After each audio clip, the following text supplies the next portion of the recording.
Hello friends, आज आपण शिकूया डायबेटिक पेशंटचे हॉस्पिटलमध्ये किती टाईममध्ये आपण ब्लड शुगर चेक करतो.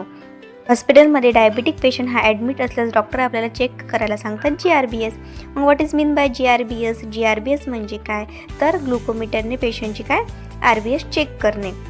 तर 6 पॉईंट्स आहे RBS चेक करायचे. ते कोणते आहे तर before breakfast, after breakfast, before lunch, after lunch, before dinner and after dinner.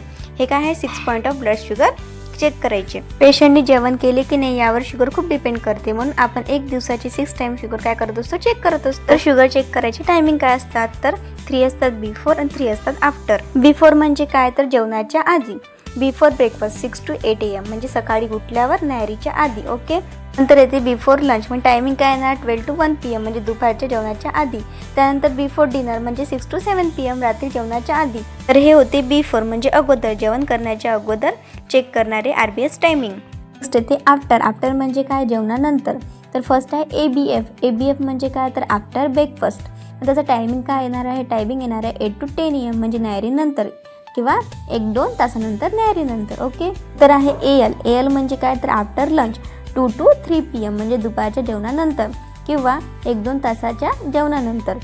तर येते AD. AD म्हणजे काय तर आफ्टर डिनर. टायमिंग काय येणार मग तर 8 to 9 PM म्हणजे रात्री जेवणानंतर 1-2 तासाच्या रात्रीच्या जेवणानंतर. अशा 6 वेळेनुसार आपण डायबेटिक पेशंटचे RBS काय करत असतो चेक करत असतो. नॉर्मल रेंज काय आहे बिफोर मीलची म्हणजे की जेवणाच्या अगोदरची तर 80 to 130 mg पर DL. तसेच 1 to 2 hour आफ्टर मील म्हणजे जेवणानंतरची काय नॉर्मल रेंज तर लेस than 180 mg per DL. So today we learn how to check blood sugar for a diabetic patient in the hospital according to the 6 timings. Thank you.